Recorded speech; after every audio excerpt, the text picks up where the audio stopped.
आइए दोस्तों जानते हैं देश दुनिया की 50 बड़ी खबरें सिर्फ 5 मिनट में। तो दोस्तों अगर आप अभी तक चैनल को सब्सक्राइब नहीं किए हैं तो चैनल को सब्सक्राइब करके वीडियो को एक लाइक जरूर करें। नागरिकों और विशेषज्ञों के एक प्रतिनिधिमंडल ने बिगड़ते वायु प्रदूषण के संकट को लेकर लोकसभा में नेता प्रतिपक्ष राहुल गांधी से गुरुवार को मुलाकात की और संसद भवन परिसर में बैठक के दौरान राहुल गांधी ने आश्वासन दिया कि वह इस मुद्दे को संसद में उठाएंगे, जहां पे कांग्रेस ने कहा कि इस प्रतिनिधिमंडल में चिकित्सा विशेषज्ञ डॉक्टर संजीव बगई, पर्यावरणविद जयधर गुप्ता और विमलेंदु झा और वॉरियर मॉम्स के भावरीन खंडारी शामिल थे। भारत ने गुरुवार को अंतर्राष्ट्रीय न्यायालय यानी कि आईसीजे में एक ऐतिहासिक सुनवाई के दौरान जलवायु संकट पैदा करने के लिए विकसित देशों की आलोचना की और कहा कि उन्होंने वैश्विक कार्बन बजट का दोहन किया और जलवायु वित्त के वादों का सम्मान करने में विफल रहे। और इतना ही नहीं, विकसित देश अब मांग कर रहे हैं कि विकासशील देश अपने संसाधनों के उपयोग को सीमित करें। विदेश मंत्री एस जयशंकर ने गुरुवार को भारत और रूस संबंधों पर चर्चा की और रूस के बाजार में भारतीय उत्पादों के लिए बेहतर पहुंच की जरूरत पर जोर दिया। और उन्होंने यह भी कहा कि भारत रूस से न केवल तेल बल्कि उर्वरक, कोयला और अन्य प्राकृतिक संसाधनों का आयात भी बढ़ा रहा है। इसलिए जयशंकर ने यह बयान दिल्ली में आयोजित भारत 8 कार्यक्रम में दिया, जो कि एसोचैम की ओर से आयोजित किया गया था। पश्चिम बंगाल में सत्तारूढ़ तृणमूल कांग्रेस टीएमसी के अंदर पुराने और नए नेतृत्व के बीच बढ़ते टकराव के बीच पार्टी सुप्रीमो और मुख्यमंत्री ममता बनर्जी ने एक बार फिर स्पष्ट संकेत दिया है कि प्रशासनिक और संगठनात्मक मामलों में अंतिम निर्णय उन्हीं का होगा, जहां पे हाल के हफ्तों में राज्य में हुई घटनाओं ने ममता बनर्जी की इस स्थिति को और पुख्ता किया है। और बुधवार को उन्होंने सीआईडी प्रमुख आर राजशेखरन को उनके पद से हटा दिया और उन्हें आईजीपी ट्रेनिंग पद पर स्थानांतरित कर दिया। नई लोकसभा में सीट आवंटन की प्रक्रिया ने इंडिया गठबंधन में दरार पैदा कर दी है, जहां पे गठबंधन में शामिल सपा, तृणमूल कांग्रेस और डीएमके कांग्रेस से नाराज हैं, जहां पे तीनों दलों को लगता है कि गठबंधन की अगुवाई करने वाली कांग्रेस ने सीट आवंटन में उनकी बात नहीं रखी। इसलिए इसी नाराजगी के कारण सपा ने बृहस्पतिवार को कांग्रेस के प्रदर्शन से दूरी बना ली। संचार राज्य मंत्री चंद्रशेखर पेम्मासानी ने राज्यसभा को बताया कि डाकघरों को वित्तीय समावेशन के लिए ग्रामीण भारत की रीढ़ बनाने का प्रयास किया जा रहा है, जहां पे प्रश्नों के उत्तर में संचार राज्य मंत्री ने कहा कि पोस्ट पेमेंट्स बैंक की शुरुआत के बाद उनमें 45% से अधिक महिलाओं के खाते खोले गए हैं। और उन्होंने कहा, हमने हर डाकिया को चलता फिरता एटीएम बनाने के लिए 1,04,000 मोबाइल फोन और 1,04,000 थर्मल प्रिंटर और 3 लाख बायोमेट्रिक डिवाइस दिए हैं, ताकि वे हर महिला गृहिणी के दरवाजे तक जा सकें।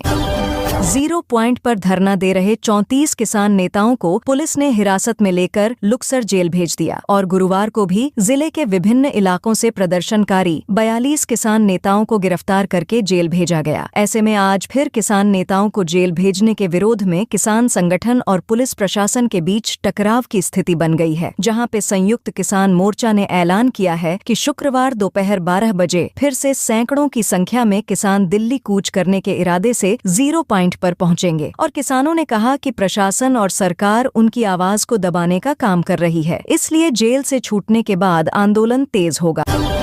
मणिपुर के मुख्यमंत्री एन बीरेन सिंह ने बृहस्पतिवार को कहा कि उन्हें एक महत्वपूर्ण सबूत मिला है, जिससे पता चलता है कि 10 दिनों से लापता 56 वर्षीय व्यक्ति कांगपोकपी जिले के लेमाखोंग स्थित सेना के शिविर से गायब हुआ था। और ये साक्ष्य उन्हें संयुक्त कार्रवाई समिति के प्रतिनिधियों ने सौंपे, जहां पे समिति का गठन 25 नवंबर को लैश राम कमल बाबू सिंह के लापता होने के बाद किया गया था, जिसके बाद पूर्वोत्तर राज्य में विरोध प्रदर्शन शुरू हो गए थे। इसलिए बीरेन सिंह ने सोशल मीडिया पोस्ट करके कहा कि कमल बाबू को अंतिम बार 57 माउंटेन डिवीजन मुख्यालय लेमाखोंग में देखा गया था।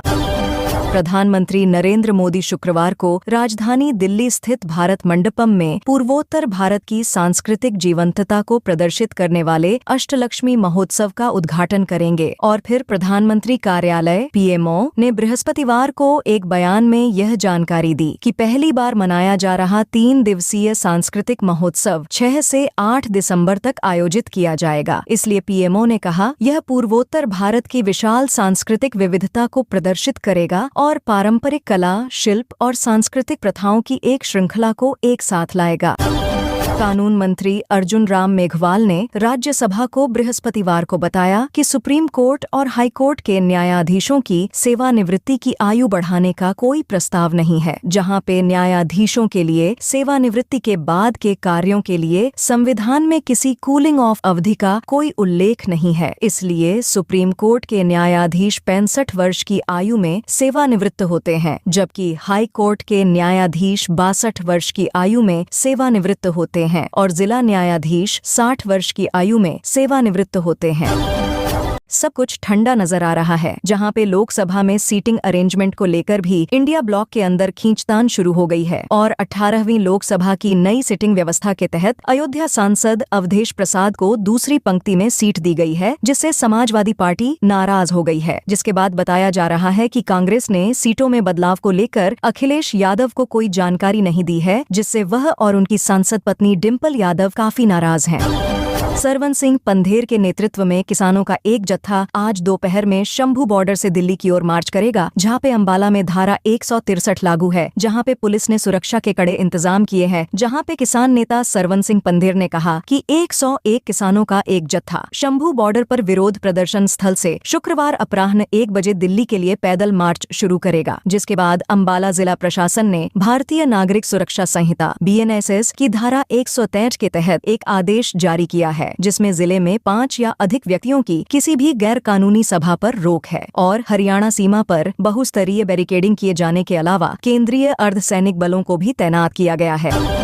उत्तर प्रदेश में अपने पैर जमाने की कोशिश में लगी कांग्रेस बड़े संगठनात्मक बदलाव की तैयारी में है, जहां पे कांग्रेस ने गुरुवार को अपनी उत्तर प्रदेश कमेटी जिलों, शहरों और ब्लॉक की कमेटी को तत्काल प्रभाव से भंग कर दिया और पार्टी के संगठन महासचिव KC वेणुगोपाल की ओर से जारी विज्ञप्ति के अनुसार कांग्रेस अध्यक्ष मल्लिकार्जुन खड़गे ने उत्तर प्रदेश कांग्रेस कमेटी जिला, शहर और ब्लॉक कमेटी के भंग करने के फैसले को स्वीकृति दी। जिसके बाद कांग्रेस के इस कदम को उत्तर प्रदेश में बड़े संगठनात्मक बदलाव के नजरिए से देखा जा रहा है। आर्थिक गतिविधियों के नजरिए से कभी देश का प्रमुख राज्य रहा पश्चिम बंगाल आज बुरे वक्त से गुजर रहा है, जो कि ये हम नहीं बल्कि सरकार के आंकड़े बता रहे हैं। राज्य में वाम दलों के राज्य में किसानों की जमीन बचाने के नाम पर बड़ी कंपनियों का विरोध करने वाली ममता बनर्जी के शासनकाल का भी काला सच सामने आ गया है, जहां पे संसद में रखी गई एक रिपोर्ट के मुताबिक ममता बनर्जी के शासनकाल में पश्चिम बंगाल की स्थिति और खराब हुई है, जहां पे बीते 5 सालों के दौरान राज्य से 2200 से अधिक कंपनियां पलायन कर चुकी हैं, जहां पर इसमें से 39 लिस्टेड कंपनियां थीं।